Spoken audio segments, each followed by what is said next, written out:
I was not planning to come to CERES today, but I've done a last minute dash because yesterday I saw something posted on socials saying they needed to raise 150 grand by the end of the month or they would close down. Now, I haven't been here before, but I've heard the most amazing, wonderful things about CERES.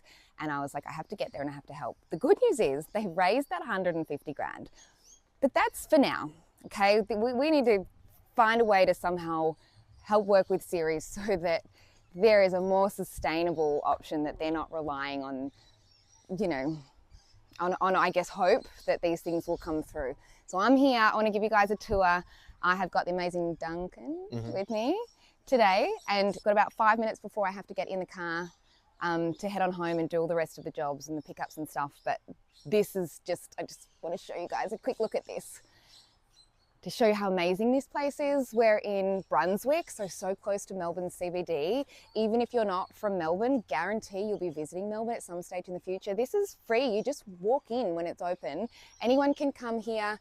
It's basically the crux of what CERES does, is educating people about how to live beautiful, wholesome, healthy, sustainable lives while looking after the environment. So let's come and take a look. And if you're at home and you've been to CERES before, I want you to take a little video of yourself, 10 seconds, 15 seconds, and tell me what do you love about CERES and what was your experience? We'll cut it together, we'll make a little marketing video for them, and we'll try and set them up for future financial security and food security.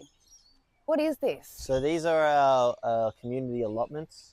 So our community gardening members come down and pay a small fee for their rent, and then they get an allotment. So if you're in Melbourne and you don't have a garden but you live close to here, you can actually have a garden without... Yeah, so it's a lot of people who live in apartments and don't have garden space at home can come down here and be part of the community. And it's secured, so little snoops like me can't just waltz on in and steal the food or plant things in their spaces. And I love how they've all just created their different structures and support structures. That's one of the things I love about gardening, is you know, some people will tell you there's rules, but there's not. Everyone does things different ways. Now, I'm gonna have to go and get you, Lucy. You're gonna slow me down, babe. So Duncan, while we're walking, in your words, why is this organisation brilliant? Oh, just the amount that we offer. Tell me about just a few of them. Our education programs for school students. Just for the record, Duncan's carrying my bag for me, if anyone's wondering. Education for school students. And there were students over here that I'd love to show you, but I think I might be pushing it in terms of identifying kids. But there's actually a class at the moment. Yeah, they're doing farming for the future. Oh, amazing. Learning all the sustainable practices for gardening. So if schools want to come and take their kids here on an excursion, access is free. They can literally just come in by themselves if they don't have other budget. How beautiful. So this is community space as well? Yeah, these are all rented by community members. And what do they then have? Oh, there's a code, so they have the code to get in. Yeah, so they have the code, and then they come and do working bees every month. Yeah, nice. It's thriving in there, isn't it? It's great, yeah. What can I see? Lots of leafy greens. I can see lots of rainbow chard. I can see lots of lettuces, kales. Oh, I love that thing in the middle too. And so what's in here? So this is sort of a similar thing, but a different group. This is the Brunswick Chook group. So they've been here. This whole spot's actually the original CERES site. And this actually used to be like a tip or something? Yeah. So under our feet now is landfill. Amazing. And obviously added topsoil on top of the seal. You can turn a space filled with junk into something so wholesome and beautiful. Lucy, I really probably should have some shoes on you, shouldn't I? I did put them on, but you took them off. Uh-oh. But you know what? Again, that's kind of what I love about all this. It's usually dirt under the fingers, but in this case, honestly, this size is, I would say, the most common experience here is little tackers coming and getting dirty. Okay, so we're coming back another day, but what are the next things that we're not seeing today that we're going to see another day? Because there's the amazing playgrounds. Not your classic playground. It's all made with reclaimed kind of materials and so good. And yeah, with education in mind. Yeah. What do you think, Luce? All right, I'm coming back another day, and I had absolutely no intention of telling anyone about this today because I haven't officially told any of you what I'm doing, but I just told Duncan, so I may as well tell you guys. I'm working on a system, I guess, which aims to make spaces like this as accessible and easy as possible for schools without them having to rely on grants. So grants are amazing, grants are fantastic, but I want to create a system that once they've got that grant, they can then access what they need to continue to sustain that even once the grant money is not there anymore. And that's kind of the big problem with CERES. You know, they give so much and they're so reliant on grants that at the moment some of those grants are drying up.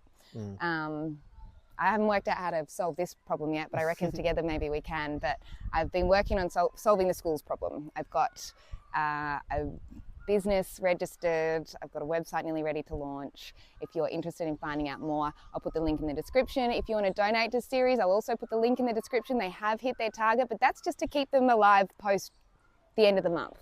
We want these guys to thrive forever. So don't look at that and think, oh, they don't need help anymore. They do. Come along.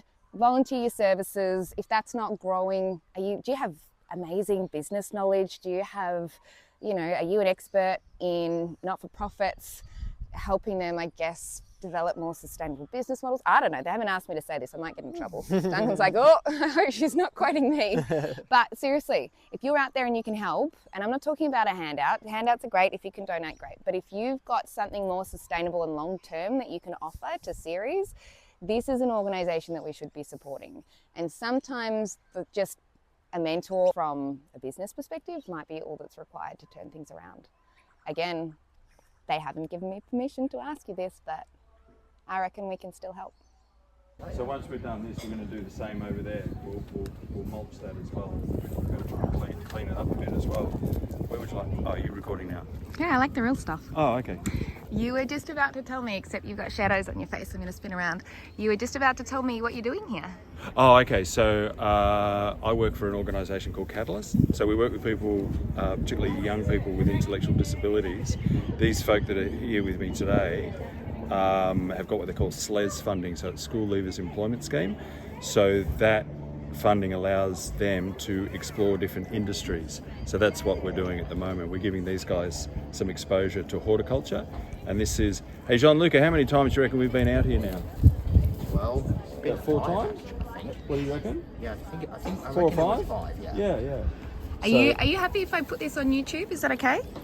Yeah? I just like to make sure people know what I'm filming them for. Yeah. So Jean-Luc, It's amazing what you guys are doing. And tell me what you've physically been doing in here today. So first we weeded this bed here, and then what did we do, Jean-Luc? What did you do after we pulled the weeds out? What were we doing then? We dig the soil and just put the plant in there and just put the soil back together. Yeah, well done. Yeah, so we've been planting. And what do you remember what the plant was that we put in? Well, you can eat it, can't you? You can put it in a sandwich. Do you remember what it was? Oh, yeah.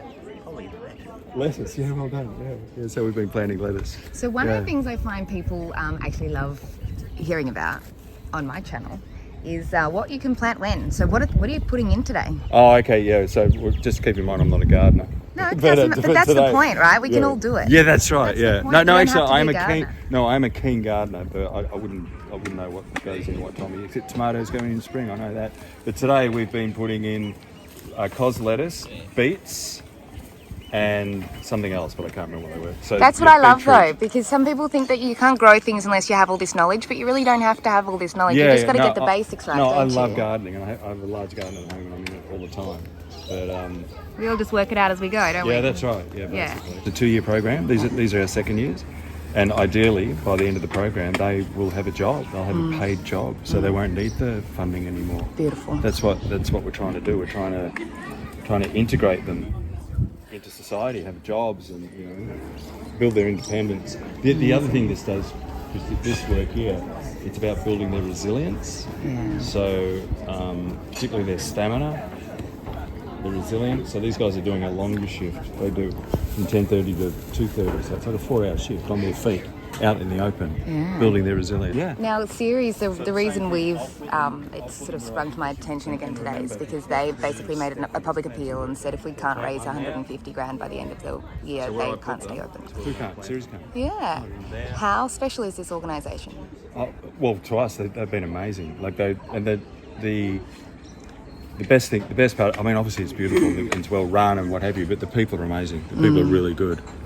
What do they do? You know. Well, they're very welcoming to our folk. You know, they work one-on-one with them. They're very patient. They're just really good people. But also, as a social enterprise, today there's not all that many. There's some. Usually the joint's full of school kids. Like there's a lot of school groups come out here. So clearly they do good work with them. And my theory is that they do so much work with helping people that they forget to promote themselves. Yeah, maybe. Yeah, I hadn't thought of that. I'm like, I'm going to come along and I'm going to get people to promote them because if they're not doing that, I can do that. Yeah. Well, the other thing that they're big on here, which I do on my property, is they're very big into permaculture. Yeah. So, nothing gets thrown out. Yeah. Everything gets composted. Down there, I don't know if you've seen it, right down the bottom is the compost area. Oh, I want to go see that now. Yeah, it's where all the rats live. Yeah, perfect. Yeah, there's lots of rats down there.